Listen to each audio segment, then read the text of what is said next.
on a commencé donc à parler de l'interprétation du Coran, al-tafsir.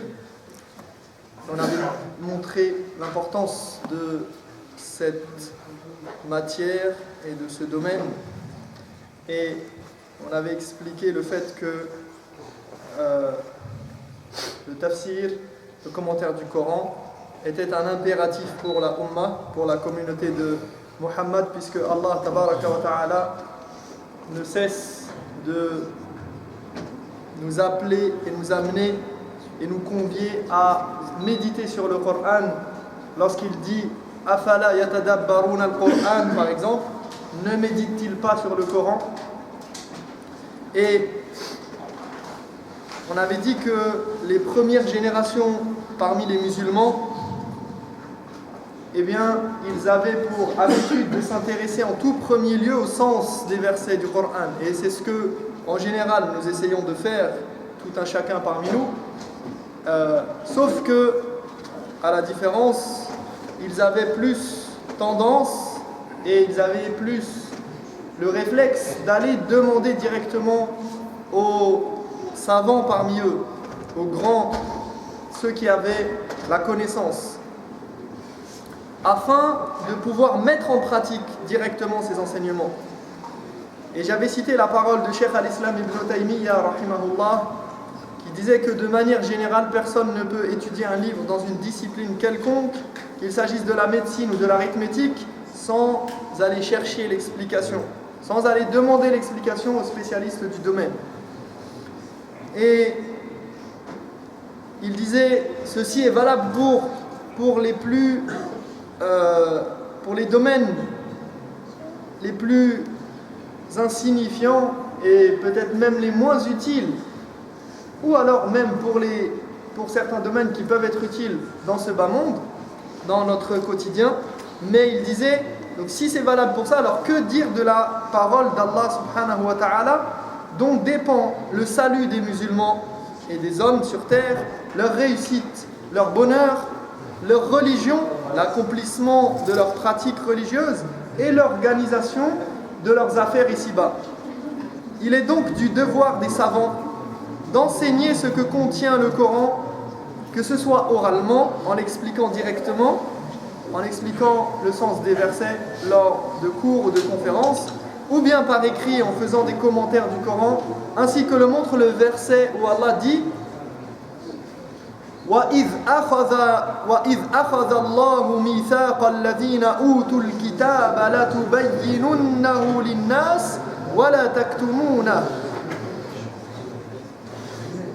Dieu a exigé de ceux qui ont reçu le savoir contenu dans le livre qu'ils s'engagent à l'expliquer aux hommes et à ne pas en dissimuler la teneur. Dieu a pris cet engagement de la part des gens, il leur a demandé de prendre cet engagement, les gens à qui il a donné le savoir contenu dans le livre, qu'ils s'engagent à l'expliquer aux hommes et à ne pas en dissimuler la teneur. Nombreux sont ceux qui pensent que le hadith de Uthman où il rapporte que le prophète sallallahu alayhi wa sallam a dit khayrukum man ta'allama al-Qur'ana wa 'allama, le meilleur d'entre vous est celui qui apprend le Coran et l'enseigne. Eh bien, nombreux sont ceux qui pensent que ce hadith concerne uniquement celui qui apprend par cœur le Coran et le récite, puis le transmet. Sans aucun doute, celui qui fait cela aura une grande récompense et un grand mérite lui revient. Mais, parce que savoir réciter le Coran correctement, connaître les règles de tajwid, apprendre par cœur, etc., tout ceci fait partie des œuvres méritoires. Certainement, lorsque le prophète alayhi salatu wassalam nous dit « Khayrukum man ta'allama al-Qur'ana wa 'allama » le meilleur d'entre vous est celui qui a appris le Coran et qui l'enseigne aux autres, certes que cela inclut la connaissance du Coran dans sa lettre, dans son aspect extérieur. Mais cependant, il faut dire que le hadith n'est pas restreint à cette catégorie de personnes. Au contraire, il désigne même et avant tout celui qui apprend les significations contenues dans le Coran, qui apprend le sens du Coran et l'interprétation des versets.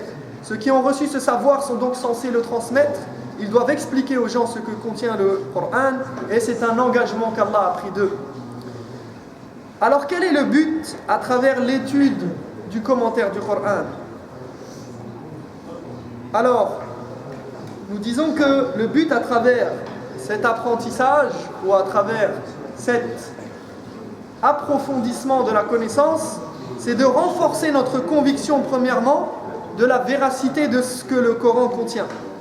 Renforcer notre foi, renforcer notre yaqin que c'est bien Kitabu Rabbina Rabbil Alamin. Renforcer notre certitude que ce livre est bien le livre d'Allah. Ensuite, pouvoir profiter de ses enseignements et de sa sagesse, savoir appliquer ses préceptes de la manière correcte, telle qu'Allah l'exige, et bien sûr, adorer Allah tabaraka wa ta'ala avec compréhension et clairvoyance, ala basira. Comme Allah tabaraka wa ta'ala l'a dit, wa tammat kalimatu rabbika sidqan wa adla. Telle est la parole de ton Seigneur qui s'est accomplie en toute vérité et en toute justice. Sidqan fil akhbar wa adlan fil ahkam. Sidqan fil akhbar, en toute vérité par rapport à ce qui est dit, et en toute justice par rapport aux règles qu'il édicte. Wa adlan fil ahkam. Donc il est véridique, c'est une parole véridique en termes d'information, et juste et équitable en termes de législation. Pourquoi est-ce que tu lis le Coran? Pour que lorsque tu tombes sur un récit, une histoire, une réalité de notre univers et de ce monde, tu y portes foi. Tu crois en ce qu'on te dit et en ses implications. Pour que lorsque tu tombes sur un ordre, tu saches qu'il existe et tu cherches à le mettre en pratique. Et s'il s'agit d'un interdit, tu fasses ton possible pour l'éviter, afin que tu adores ton Seigneur en connaissance de cause et avec clairvoyance. Voilà pourquoi nous devons comprendre les enseignements du Coran. Que doit faire le musulman lorsqu'il explique le Coran? Toute personne parmi nous peut être amenée à expliquer des versets du Coran à ses proches, à un étranger, à quelqu'un qui s'interroge. Lorsqu'on réfléchit sur le Coran, que l'on médite sur le sens des versets et que l'on tente de les expliquer, il faut avoir à l'esprit qu'il s'agit de la parole d'Allah tabaraka wa ta'ala, que la parole qu'on est en train de lire est celle du Seigneur des mondes. Il faut se dire que c'est le Seigneur qui s'adresse à nous lorsqu'on lit le Coran. Lorsque vous écoutez l'imam réciter à Tarawih ou dans toutes les prières, dites-vous que c'est Allah tabaraka wa ta'ala du haut des 7 cieux qui s'adresse à nous. Celui qui explique le Coran doit donc ressentir qu'il est en train de traduire la parole d'Allah, de parler à la place d'Allah. Il témoigne de ce qu'Allah a voulu dire et il doit donc donner de l'importance à ce témoignage et avoir peur de parler à la place d'Allah sans connaissance et ainsi de s'égarer et d'égarer les autres. Imaginons que l'on commente les paroles d'un cheikh ou d'un spécialiste d'un domaine et qu'on lui fasse dire ce qu'il ne voulait pas dire. Imaginez que vous transmettez la parole de quelqu'un et que vous disiez le contraire de ce qu'il a voulu dire. Eh bien, celui qui parle à la place d'Allah n'a pas n'importe quel rôle. Si déjà le prophète alayhi salatu wassalam a dit que le mensonge à son propos était sans aucune commune mesure, avec le mensonge à propos de n'importe qui d'autre, alors que dire du mensonge concernant Allah tabaraka wa ta'ala et sa parole? Celui qui parle des versets coraniques et qui leur fait dire ce qui lui plaît, sans revenir aux règles et aux principes établis par les savants, il s'expose au châtiment d'Allah. D'ailleurs, un hadith stipule, même si sa transmission peut être sujette à caution et remise en doute, mais le hadith dit « Quiconque explique le Coran d'après son simple avis et tombe juste », donc il a raison, il a parlé en se basant uniquement sur son propre avis. Il dit, donc dans le hadith, quiconque explique le Coran d'après son simple avis et tombe juste, il se sera tout de même trompé. Faqad akhta. Man takallama bi ra'yihi fil Qur'an faqad akhta. Walau asab. Li'annahu mujarradu ra'yi.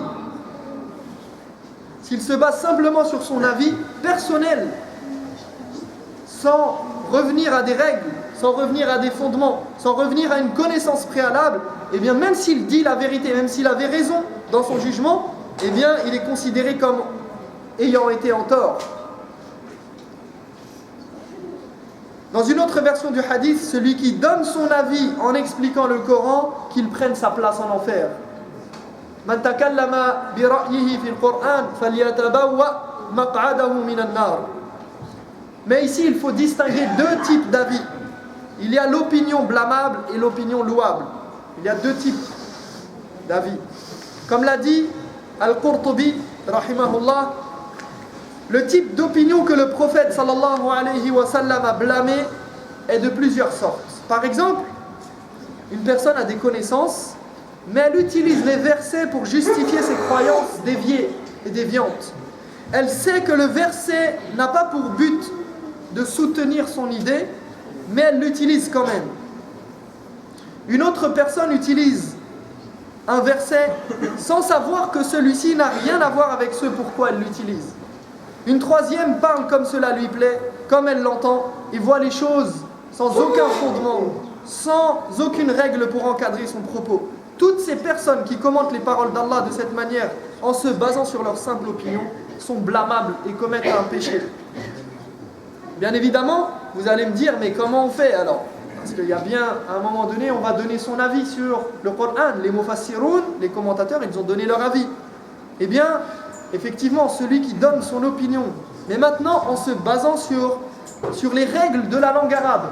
Déjà, il connaît la langue arabe, il sait ce qu'implique al-maf'oul, al-maf'oul bihi, al-idafa, al-alif lam lil-istighraq. Il connaît les implications de la langue arabe. Il se base sur les règles établies par les savants qui donnent les différents avis. Il donne les différents avis des commentateurs qui l'ont précédé, des commentateurs renommés et qui ont fait l'unanimité auprès des savants. Et il fait pencher la balance vers l'un des avis. Il se peut qu'il donne son opinion ici, mais là, ce n'est plus blâmable. En somme, si on te demande le sens d'un verset, tu n'as aucunement le droit de répondre sans avoir une connaissance préalable du sens dégagé par les commentateurs et les savants. Au minimum, tu dois avoir une idée du sens avec une bonne dose de certitude. Tu ne parles pas comme ça parce que ça te plaît, parce qu'il t'est venu une idée. Non, tu dois baser ton jugement sur une connaissance préalable. Pourquoi? Parce que le Coran a été expliqué par le prophète alayhi salatu wassalam aux compagnons. Les compagnons ont transmis ces enseignements aux autres, à leurs enfants, aux générations suivantes. Donc, c'est une connaissance qui existe déjà. Ce n'est pas quelque chose qu'on découvre au fur et à mesure que le temps passe.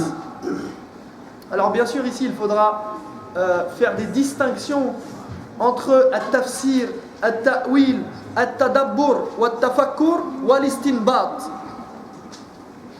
Il faudra faire des distinctions entre le commentaire pur et simple, la réflexion autour d'un verset, la méditation sur le Coran, le fait d'extraire des règles et les appliquer et en faire des principes de la religion.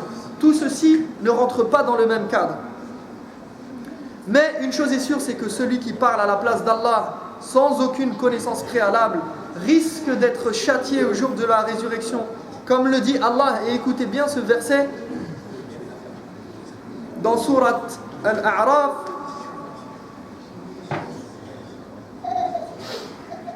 Allah dit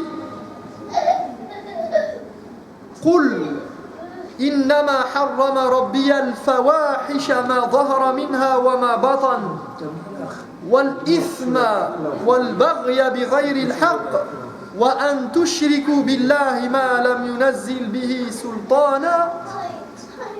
Et il termine en disant وأن تقولوا على الله ما لا تعلمون. Le verset dans lequel Allah, regardez ce que dit Allah, il s'adresse à son prophète, il dit, dis encore, mon Seigneur a interdit seulement les turpitudes apparentes ou cachées. le mal et toute violence injustifiée, de même qu'il a interdit de lui prêter des associés qu'il n'a jamais accrédités. Et il termine en disant « et de dire de lui des choses dont vous n'avez aucune connaissance ». De parler d'Allah lui-même directement, sans avoir de connaissance sur lui, ou de parler à sa place et de se donner le droit de parler à la place d'Allah sans aucune connaissance préalable. Comme l'a dit l'imam Ibn al-Qayyim, rahimahullah, en parlant de ce verset, il dit « Allah a énuméré ses interdits avec une gradation ». Donc il est parti du moins grave vers le plus grave. Et il a terminé par le fait de parler à la place d'Allah sans aucune connaissance. Encore plus grave que le shirk, plus grave que d'associer à Allah tabaraka wa ta'ala. Wa an taqulu ala Allahi ma la ta'lamun. Alors bien sûr il y a une divergence. Certains savants voient qu'il n'y a pas de tartib ici, qu'il n'y a pas de supériorité ou de gradation dans les péchés, mais ici c'est l'avis de l'imam Ibn al-Qayyim et يعني فيه وجه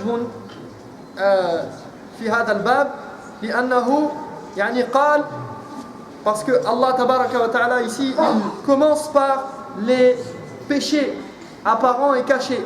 Ensuite il nous dit al-ithm, le mal, et wal-baghy bighayri al-haqq.